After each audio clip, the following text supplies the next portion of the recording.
The space station floated silently in the darkness, its metallic surface glinting faintly under the light of a distant star. Inside, a group of weary humans shuffled into a large, circular room. They were survivors from a failed colonization mission on a planet known as Deathworld, a place so harsh and unforgiving that even machines couldn't last long there. Among them was Jack Lawson, a tall man with rough hands and tired eyes. He had lost everything back on the planet: his farm, his crops, and most painfully, his family. Next to him walked Emma Hayes, a soft-spoken woman whose once bright smile had faded after months of hardship. Bringing up the rear was Alex Carter, a young engineer who still carried the weight of responsibility for saving several lives during their desperate escape. The room they entered was plain but functional, with rows of chairs facing a small platform where a woman stood waiting. Her name was Dr. Rachel Klein, and she introduced herself as the instructor for something called the Psychic Awareness Training Program.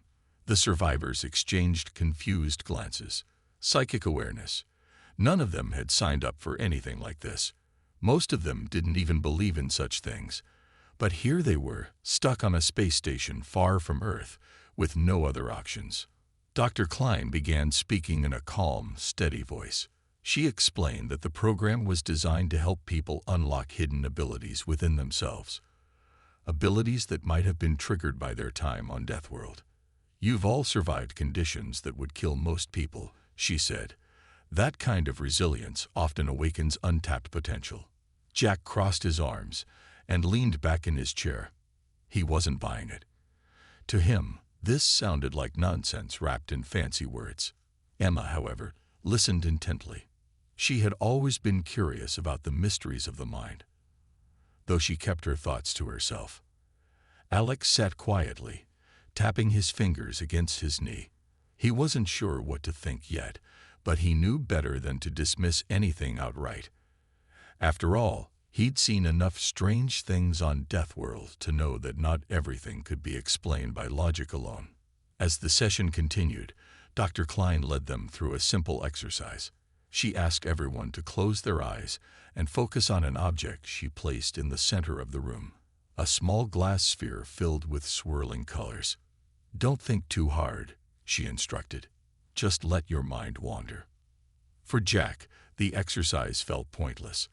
He opened one eye and glanced around the room, noticing how some of the others seemed completely absorbed. Emma, for example, looked almost peaceful, her breathing slow and steady. Alex stared at the sphere with narrowed eyes, his brow furrowed in concentration.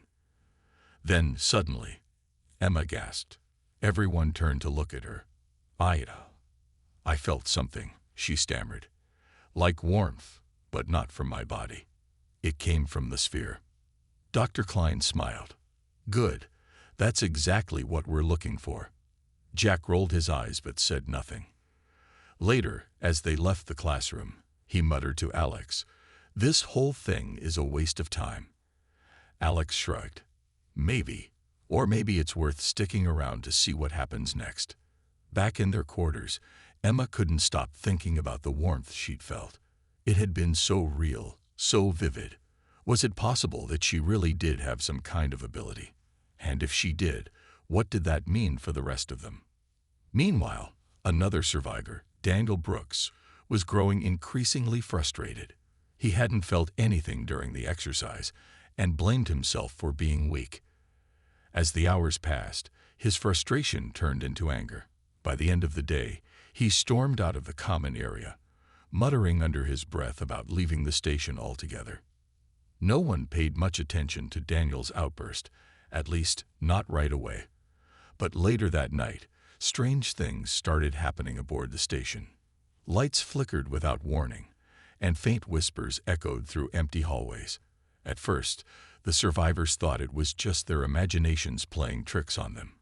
But deep down, they couldn't shake the feeling that something unusual was going on, and that their journey was only beginning. The next morning, the group gathered again in the classroom.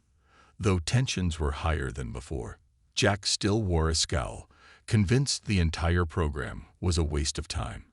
Emma, on the other hand, seemed more focused, her curiosity piqued by the strange warmth she'd felt during the previous session. Alex sat quietly, observing everyone with a thoughtful expression, while Daniel lingered near the back of the room, arms crossed and jaw clenched. Dr. Klein began the day's lesson by explaining that psychic awareness wasn't just about feeling things. It was about understanding and controlling those feelings. She handed out small stones to each person, smooth and cool to the touch. "Hold these," she instructed. "Focus on them. Try to sense anything unusual, emotions, images, even sounds." Jack sighed loudly and gripped his stone tightly, determined to prove there was nothing special about it. Emma closed her eyes and held hers gently, letting her mind wander. Almost immediately, she felt something. A faint sense of calm, like the stone had once belonged to someone who valued peace. She opened her eyes and glanced at Dr. Klein, unsure whether to share what she'd experienced. Alex, meanwhile, stared at his stone intently. At first, he felt nothing. But then, a fleeting image flashed in his mind. A crack forming along the surface of the stone, splitting it apart. He blinked, startled, and looked down at the object in his hand. It was still intact, but the vision lingered in his thoughts. Daniel, however, grew increasingly agitated. No matter how hard he tried, he couldn't feel anything from his stone, or any of the exercises they'd done so far. Frustration boiled over, and he slammed his fist onto the table. "This is ridiculous," he snapped. "We're wasting our time here. None of this is real." Dr. Klein didn't raise her voice, but her tone was firm. "Daniel, I understand your frustration, but anger won't help you. If you want to leave, the door is open. But if you stay, you need to commit to the process." Daniel glared at her for a moment before storming out of the room. The others watched him go, uneasy silence settling over the group. Jack finally broke it by muttering, "Good riddance." Emma shot him a disapproving look but said nothing. Later that evening, as the survivors went about their routines, strange things began happening around the station.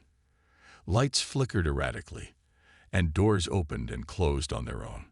Some crew members reported hearing whispers in empty hallways, though no one could pinpoint where the sounds were coming from. Emma mentioned these incidents to Jack and Alex, but Jack dismissed them as mechanical glitches. "This place is old," he said. "Things break. Don't read too much into it." But Emma couldn't shake the feeling that something wasn't right. That night, she lay awake in her bunk, staring at the ceiling. Just as she started to drift off, a vivid image filled her mind. A scene of chaos and destruction. She saw people running, screaming, as flames engulfed everything around them. Startled, she sat up, heart pounding. Was it a memory, a dream, or something else entirely? The next morning, Emma decided to tell Dr. Klein about the vision. To her surprise, the instructor didn't dismiss it. Instead, she nodded thoughtfully. "What you're experiencing might be clairvoyance, the ability to see events beyond your immediate surroundings. It's rare, but not unheard of, especially after exposure to extreme environments like Deathworld." Emma wasn't sure how to feel about that explanation. Part of her wanted to believe it, but another part worried about what it meant. Meanwhile, Alex noticed something odd about the station's systems. Sensors were picking up fluctuations in energy levels, though there was no clear cause. He mentioned it to Jack, who shrugged. Probably just another glitch. That evening, Daniel returned to the group, his face pale and his hands trembling. He claimed he'd been hearing voices in the corridors, voices that seemed to come from nowhere and everywhere at once. "They're watching us," he whispered, his voice barely audible. "Something's here, on the station." No one knew what to say. Jack tried to brush it off as paranoia, but even he couldn't ignore the unease creeping into the group. Whatever was happening, it was clear that their training, and their survival, was about to get a lot more complicated. As the days passed, the group began noticing changes, not just in their surroundings but within themselves. Jack still resisted the idea of psychic abilities, but he couldn't deny that something strange was happening to him. One morning, As he walked through the station's narrow corridors, he suddenly felt a sharp chill run down his spine. He stopped in his tracks, glancing around. Nothing seemed out of place. No flickering lights, no whispers, but the feeling persisted. Moments later, an alarm blared, warning of a minor gas leak nearby. Jack barely had time to step back before maintenance crews rushed in to fix the problem. At first, he convinced himself it was coincidence, but it happened again and again. Each time, he'd feel a sudden sense of unease moments before something went wrong.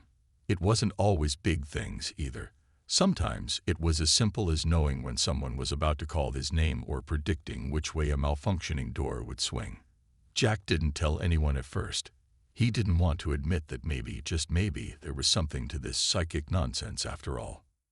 Emma, on the other hand, was embracing her newfound abilities with cautious curiosity. During one session, Dr. Klein asked the group to pair up and practice sensing each other's emotions. Emma was paired with Alex, who initially struggled to focus, but as they sat across from each other, Emma closed her eyes and let her mind open. She felt a wave of calm flow from her and into Alex. His tense shoulders relaxed, and for the first time in days, he smiled. "That's amazing," he said softly. Emma nodded, though she wasn't entirely sure how she'd done it. All she knew was that it felt natural, like breathing.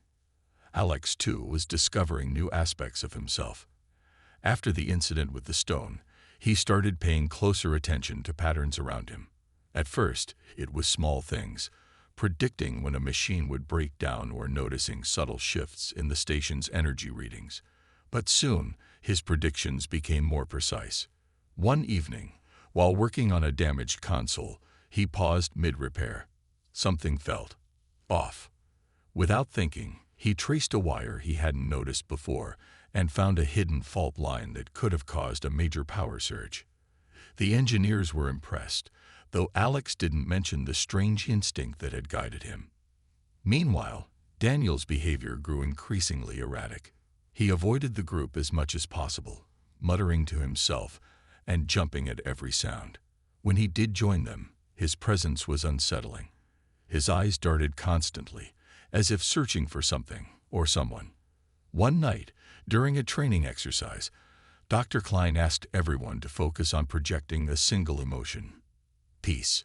Most of the group managed to create a sense of calm in the room, but Daniel's energy clashed violently with theirs. The air seemed to crackle, and objects on the table trembled slightly before falling over. Startled, Dr. Klein ended the session early. Afterward, Jack confronted Daniel in the hallway. "You need to get it together," he said firmly. "Whatever's going on with you, it's affecting everyone else." Daniel glared at him, his voice trembling with anger. "You think I want this? You think I asked for whatever's happening to me?" Before Jack could respond, Daniel turned and stormed away, slamming his fist against the wall. As he disappeared around the corner, a faint hum filled the air, and the lights above flickered briefly. The group began to realize that Daniel's abilities weren't just uncontrolled, they were dangerous. And as the station continued to experience strange occurrences, it became clear that something, or someone, was influencing them. Whether it was connected to Deathworld or something else entirely, they didn't know. But one thing was certain: their journey was far from over, and the challenges ahead were only beginning. The strange happenings on the station grew worse with each passing day. Lights flickered more often, and whispers echoed through the corridors even when no one was around. Crew members started avoiding certain areas altogether, claiming they felt wrong or unstable. Emma noticed that the visions she'd been having were becoming clearer and darker. She saw flashes of people screaming, machines breaking apart, and a shadowy figure watching from the edges of her mind. It scared her, but she didn't tell anyone. She wasn't sure if she could trust her own thoughts anymore. Jack, too, was struggling. The sense of danger he'd been feeling wasn't just occasional, it was constant now. At first, it had helped him avoid trouble, like the gas leak or the faulty door. But lately, the warnings came without explanation. He'd wake up in the middle of the night, drenched in sweat, convinced something terrible was about to happen. When he tried to shake it off, the feeling only grew stronger. One morning, as he sat in the cafeteria with Alex, he finally admitted what was going on. "I don't know how to explain it," he said quietly, "but I feel like we're being watched. Like something's here with us." Alex frowned. He'd been noticing odd things as well. The patterns he'd been picking up on weren't just random glitches. They seemed deliberate, almost like a code waiting to be cracked. But every time he tried to piece them together, his head ached, and the connections slipped away. "Still," he nodded at Jack. "I believe you," he said. "Something's not right here." Daniel, meanwhile, was barely holding on. His outbursts had become more frequent, and his connection to the strange energy on the station was undeniable. During one particularly tense session, Dr. Klein asked the group to focus on calming their minds. Everyone closed their eyes except Daniel, who paced back and forth, muttering under his breath. Suddenly, a loud crash echoed through the room. A metal tray flew off a nearby table and smashed into the wall. Everyone jumped, staring at Daniel in shock. "I'm not doing this," he shouted, though his trembling hands suggested otherwise. "It's not me. Something's inside my head." Dr. Klein stepped forward cautiously.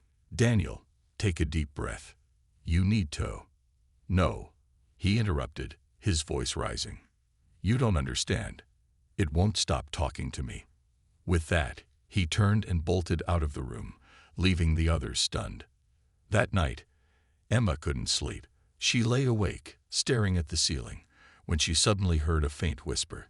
It wasn't clear enough to make out words, but the tone sent chills down her spine. She sat up slowly and glanced around the darkened room. The sound seemed to come from everywhere and nowhere at once. Then, without warning, a vivid vision hit her, a shadowy figure standing in the center of the station, its presence radiating malice. Emma gasped and clutched her chest, her heart racing. The next morning, she shared her experience with Jack and Alex. They listened intently, their faces pale. "It's not just Daniel," Emma said. "Whatever's affecting him is spreading. We need to figure out what it is before it gets worse." Alex nodded. "There's something else," he added. "I've been tracking energy fluctuations in the station's systems. They're not random. They're forming patterns. I think they might be trying to communicate." Jack frowned. "Communicate? With who?" "With us," Alex replied grimly. "Or maybe through us." Later that day, the group decided to confront Dr. Klein. They cornered her in her office and demanded answers. At first, she hesitated, clearly uncomfortable. But under their persistent questioning, she finally admitted the truth. The Federation had detected unusual signals coming from Deathworld before evacuating the colonists. Those signals suggested the presence of an ancient, intelligent entity buried beneath the planet's surface. The Federation believed the entity had influenced the survivors' psychic abilities, and now, it seemed, it was reaching out again. As the weight of this revelation sank in, the group realized they were caught in something far bigger than themselves. Whatever the entity wanted, it was using them to get it, and if they didn't find a way to stop it, none of them would leave the station alive. The group sat in stunned silence after Dr. Klein's confession. Jack was the first to break it, his voice low and angry. "So you're telling us that some ancient thing from Deathworld is messing with our heads? And you didn't think to mention this sooner?" Dr. Klein sighed, her usual calm demeanor cracking under the pressure. "I wasn't sure how much you needed to know. The Federation wanted to keep this information classified until we understood more about the entity, and about all of you." Emma leaned forward, her hands trembling slightly. "You said it's intelligent. What does it want?" "That's the problem," Dr. Klein admitted. "We don't know. The signals we detected were fragmented, like pieces of a puzzle, but they suggested the entity has been around for thousands of years, maybe longer. It might have influenced civilizations throughout history, sometimes subtly, sometimes violently." Alex frowned, his mind racing. If it's so old and powerful, why hasn't it done anything before now? Because Deathworld kept it contained, Dr. Klein explained. The planet's harsh environment acted as a barrier, trapping it underground. When the colonization mission disturbed the surface, it awakened, or at least became aware of your presence. Jack stood up abruptly, pacing the room. Great, so we're dealing with an alien ghost that's been locked up for who knows how long, and now it's loose because of us. Fantastic. Emma ignored his sarcasm, her thoughts focused on the visions she'd been having. She looked at Dr. Klein. Do you think the whispers and the shadows I've seen are connected to the entity? It's possible, Dr. Klein replied. It could be trying to communicate or manipulate you. Either way, it's dangerous. Daniel hadn't joined the group for this conversation, but his absence weighed heavily on everyone's minds. They knew he was struggling the most, his connection to the entity seemingly stronger than theirs. That night, Emma couldn't shake the feeling that they were running out of time. She decided to search for answers herself.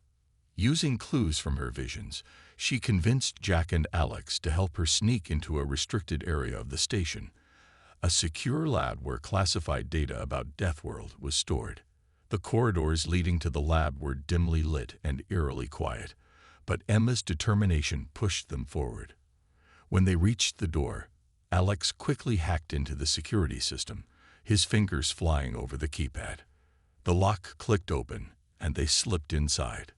The lab was filled with screens displaying maps, graphs, and recordings of strange energy readings. Emma found a file labeled Entity Analysis and opened it. As she scrolled through the documents, her eyes widened. There were accounts of previous encounters with the entity, stories of entire colonies vanishing without a trace, ships losing contact near Deathworld, and individuals driven mad by voices only they could hear. This thing, it's been hunting, Emma whispered, her voice shaking. It doesn't just influence people, it consumes them. Jack clenched his fists. Then we need to stop it, before it gets to Daniel, or any of us. Alex nodded, pointing to a section of the file. Look at this. It says the entity feeds on fear and chaos. Every time someone panics or loses control, it grows stronger. Emma suddenly remembered Daniel's erratic behavior, the anger, the outbursts, the whispers only he could hear. That's why it's targeting him, she realized. He's scared and angry, and it's using that against him. They knew they had to act fast. If the entity fully took hold of Daniel, there was no telling what it would do next. As they left the lab, the weight of their discovery settled over them. They weren't just fighting for their own survival. They were fighting to protect everyone on the station. But as they made their way back to the main area, the lights flickered ominously, and a cold wind seemed to follow them down the hall. Whatever happened next, one thing was clear. The entity was watching, waiting, and growing stronger with each passing moment. The group returned to the main area of the station, their minds racing with what they'd learned. They knew they had to act quickly, but finding Daniel wasn't going to be easy. He had isolated himself even further, avoiding everyone and spending most of his time in the darker corners of the station. Jack took the lead, his determination overriding his usual skepticism. We need to find him before it's too late, he said firmly. If the entity takes full control of him, we're all in trouble. Emma nodded, her hands trembling as she clutched the notes she'd taken from the lab. He's scared and angry, and that's exactly what the entity feeds on. We have to calm him down, help him fight it. Alex agreed, though his expression was grim. Easier said than done. But maybe if we work together, we can reach him. They split up to cover more ground, searching every corridor and room. It didn't take long for Emma to sense something, a faint ripple of emotion that felt familiar. She followed it, her heart pounding, until she found Daniel huddled in a storage closet. His face was pale, his eyes wide with fear. "Get away from me," he shouted when he saw her, backing further into the corner. "You don't understand. It won't stop talking." Emma knelt slowly, keeping her distance, but speaking in a calm, steady voice. Daniel, we know about the entity. We know it's using your fear against you, but you're stronger than this. You can fight it. Daniel shook his head violently, tears streaming down his face. I can't. It's inside my head. It won't leave me alone. At that moment, Jack and Alex arrived, their expressions tense. Jack stepped forward cautiously. Listen to us, Daniel. We're here to help, but you need to trust us. Before Daniel could respond, the lights flickered violently, and the temperature in the room dropped sharply. The whispers Emma had heard before returned, louder this time, filling the air with an oppressive hum. Daniel screamed, clutching his head, and objects around the room began to shake. Emma acted instinctively. Closing her eyes, she focused on projecting calmness, not just to Daniel, but to everyone in the room. A wave of soothing energy radiated outward, and for a brief moment, the shaking stopped. Daniel's breathing slowed, and the tension in his body eased slightly. Jack seized the opportunity. Alex now, he shouted. Alex had been studying the patterns of the entity's influence, and he'd come up with a plan. Pulling out a small device he'd rigged earlier, he activated it, creating a low-frequency pulse designed to disrupt the entity's connection. The hum of the whispers faltered, growing weaker and more distant. But the entity wasn't about to give up. With a sudden burst of energy, the room plunged into darkness, and Daniel let out a guttural scream. His eyes glowed faintly, and his hand shot out, sending a wave of force that knocked everyone off their feet. Emma cried out as she hit the floor, pain shooting through her side. Daniel, stop, Jack yelled, struggling to stand. This isn't you. Fight it. For a moment, it seemed like Daniel might lose completely. But then, something shifted. He blinked, his glowing eyes dimming, and the oppressive energy in the room began to fade. Alex adjusted the frequency of his device, and the whispers finally fell silent. Daniel collapsed, unconscious but free of the entity's grip. The others gathered around him, exhausted but relieved. We did it, Emma whispered, her voice trembling. For now, at least. Jack helped her to her feet, his expression grim. This isn't over. That thing's still out there, and it's not going to stop trying. As they carried Daniel back to the medical bay, the station seemed eerily quiet. The battle had been won, but the war was far from finished. And deep within the shadows of the station, the faintest trace of a whisper lingered, waiting for its next move. The days that followed were tense but quieter. Daniel recovered slowly, his mind foggy and his body weak. He didn't remember much about what had happened in the storage closet, but he knew the others had saved him. I don't know how to thank you, he said one evening as they sat together in the common area. His voice was soft, filled with both gratitude and shame. I almost hurt all of you. Emma placed a hand on his shoulder. You didn't mean to.